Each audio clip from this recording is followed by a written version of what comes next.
வணக்கம் நண்பர்களே. தினம் ஒரு ரயில். இன்னைக்கு நம்ம பார்க்கக்கூடியது திருநெல்வேலியில இருந்து புறப்பட்டு ரொம்ப தூரம் செல்லக்கூடிய ட்ரெயினை பற்றி தான் பார்க்க போகிறோம். திருநெல்வேலியில இருந்து புறப்படக்கூடிய ரயில்களை தொடர்ச்சியாக பார்த்துட்டு இருக்கோம். ஆனால் இந்த ஒரு ட்ரெயின் திருநெல்வேலியில இருந்து புறப்பட்டு 4 நாட்கள் வரைக்குமே ட்ராவல் பண்ணுது. ட்ரெயின் நம்பர் 16787 அப்படிங்கிற நம்பரில் திருநெல்வேலியில இருந்து புறப்படக்கூடிய இந்த ரயில் திங்கட்கிழமை மாலை 6 மணிக்கு புறப்படுகிறது.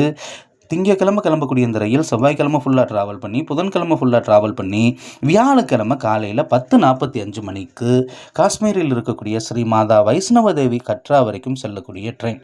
இந்த ட்ரெயினை திருநெல்வேலியிலிருந்து புறப்பட்டு திருச்சி வரைக்கும் போயிட்டு, திருச்சியில் திரும்பவும் லோகோவை ரிவர்ஸ் பண்ணி ஈரோடு போய், ஈரோடிலிருந்து மறுபடியும் திருப்பி சேலம் ஜோலார்பேட்டை வழியாக திருப்பதி போய் அங்கே இருந்து இந்த ரயில் இயக்கப்படுகிறது. இது போகக்கூடிய ரூட்டு வித்தியாசமான ரூட்டு தான், ஆனால் எல்லா பகுதிகளையும் இணைக்கக்கூடிய ரயிலாக நிச்சயமாக இருக்கிறது.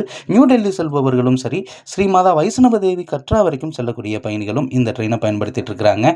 இந்த ரயில் தான் திருநெல்வேலியிலிருந்து புறப்பட்டு ரொம்ப தூரத்துக்கு, கிட்டத்தட்ட 3636 கிலோமீட்டர் தூரம் வரைக்கும் பயணிக்கக்கூடிய மிக நீண்ட தூர ரயில் திருநெல்வேலியிலிருந்து புறப்படும் போது மட்டும்.